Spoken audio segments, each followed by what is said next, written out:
اعوذ باللہ من الشیطان الرجیم بسم اللہ الرحمن الرحیم۔ حضرت محمد صلی اللہ علیہ وآلہ وسلم فرماتے ہیں، سب کو کھلے دل سے سلام کہو تاکہ آپ کے گھر کی برکتیں بڑھیں۔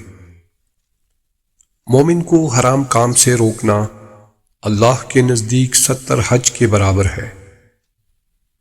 قیامت کے دن سب سے اعلیٰ مقام اس شخص کا ہے جس نے اس دنیا میں دوسروں سے زیادہ لوگوں کے ساتھ ہمدردی کی ہو۔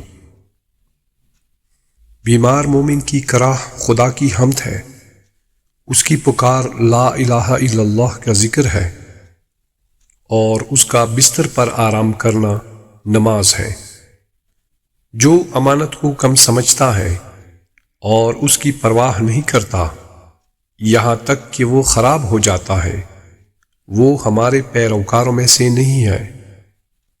اپنی اولاد کو 3 چیزوں سے آراستہ کرو: محبت رسول، ان کی آل کی محبت یعنی اہل بیت کی محبت، اور قرآن کی تلاوت۔ ہر درد، بیماری، رنج، حتیٰ کی پریشانی جو مومن کو پہنچتی ہے، اس کا مطلب ہے کہ اللہ تعالیٰ اس کے گناہوں کو معاف کر دیتا ہے۔ اپنے دردوں کا مداوع کرنے کی کوشش کریں، کیونکہ اللہ تبارک و تعالیٰ نے کوئی درد اس وقت تک نازل نہیں کیا جب تک اس کا علاج بھی پیدا نہ کر دے۔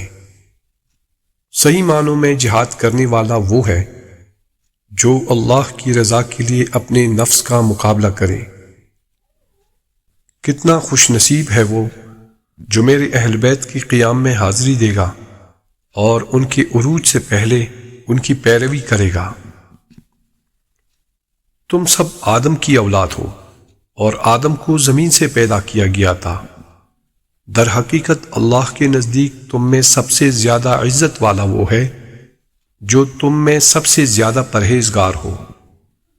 انسان کی تمام مصیبتیں اس کی زبان کی وجہ سے ہیں۔ اے ابا ذر، 5 چیزوں کو 5 چیزوں سے پہلے غنیمت جانو: جوانی کو بڑھاپے سے پہلے، صحت کو بیماری سے پہلے، مال کو محتاجی سے پہلے، فراغت کو کام سے پہلے، اور زندگی کو موت سے پہلے۔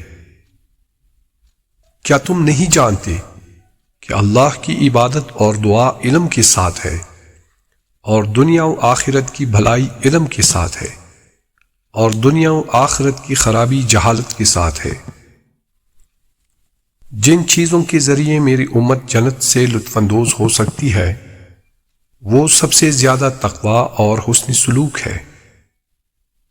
لوگوں سے تعریف کی امید آنکھ کو اندھا اور کان کو بہرا کر دیتی ہے۔ اللہم صلی علی محمد و آل محمد۔